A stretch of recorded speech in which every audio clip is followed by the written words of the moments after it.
नमस्कार साथियों, मीरा श्रीवास्तव एडवोकेट आपका स्वागत करती हूँ। आज मैं आपसे बात करूँ भारतीय न्याय संहिता की धारा 30 के बारे में और अध्याय 3 के बारे में। साधारण अपवाद वो क्या है, आइए जानते हैं। सहमति के बिना किसी व्यक्ति के फायदे के लिए सद्भावपूर्वक किया गया कार्य वो क्या है, आइए जानते हैं।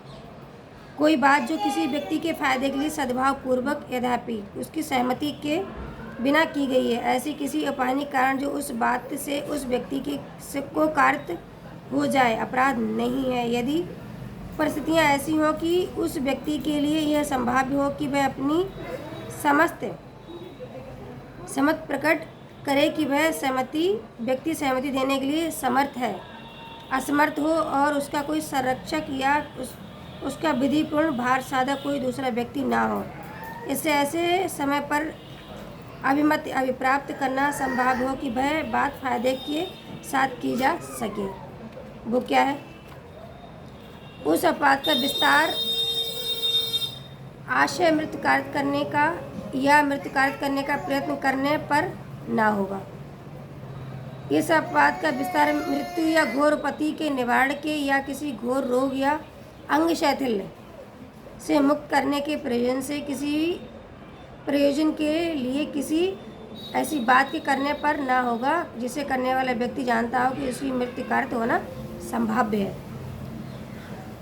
इस अपवाद के विस्तार मृत्यु कार्य करने के निवारण के प्रयोजन से किसी भिन्न प्रयोजन के लिए स्वेच्छा उपहति कार्य करने या उपहति कार्य करने का प्रयत्न करने पर ना होगा। इस अपवाद का विस्तार किसी ऐसे अपराध के दुष्प्रेरण पर ना होगा जिस अपराध के किए जाने पर इसका विस्तार नहीं है।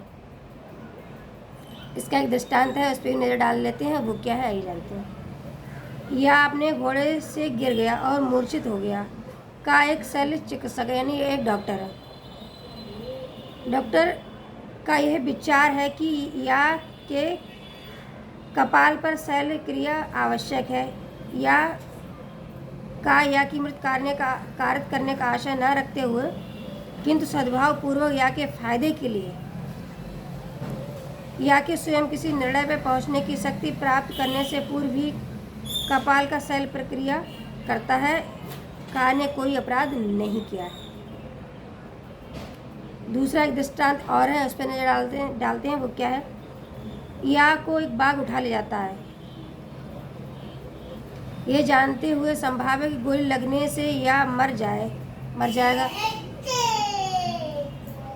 जाएगा किंतु या का वध करने का आशय न रखते हुए और सद्भावपूर्वक या के फायदे की आशय से का उस बाघ पर गोली चलाता है। का ने गोली से या को मृत्युकारक घाव हो जाता है, का ने कोई अपराध नहीं किया है। तीसरा दृष्टांत और है, उस पर एक नज़र डाल लेते हैं।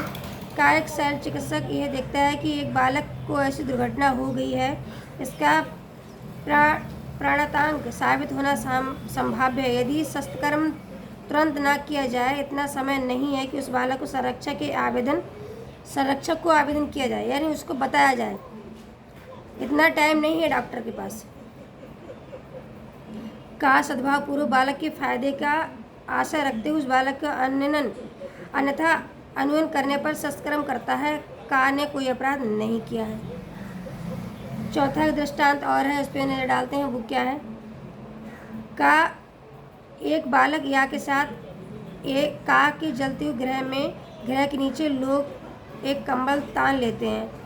का उस बालक को जानते हुए संभावित गिरने से बालक मर जाए किंतु उस बालक को मार डालने का आशा न रखते हुए सद्भावपूर्वक उस बालक के फायदे के लिए ग्रह छत से नीचे गिरा देता है। यदि गिरने से बालक मर भी जाता है तो भी का ने कोई अपराध नहीं किया है। इसका एक स्पष्टीकरण है, उस पर नजर डालते हैं। वो क्या है? केवल धन संबंधी फायदा वह फायदा नहीं है जो धारा 26, धारा 27 और इस धारा के अंतर्गत आता है। भारतीय न्याय संहिता की धारा 30 के बारे में और अध्याय 3 के बारे में साधारण अपवादों के हमने बारे में बताया है। अगर आपको मेरी वीडियो अच्छी लगती है तो इसे लाइक करें, शेयर करें और मेरा यूट्यूब चैनल सब्सक्राइब करें। Legal talk by DV Meera. बहुत बहुत धन्यवाद आपका, प्यार सपोर्ट बना रखिए ताकि और बेहतर वीडियो बना सकें।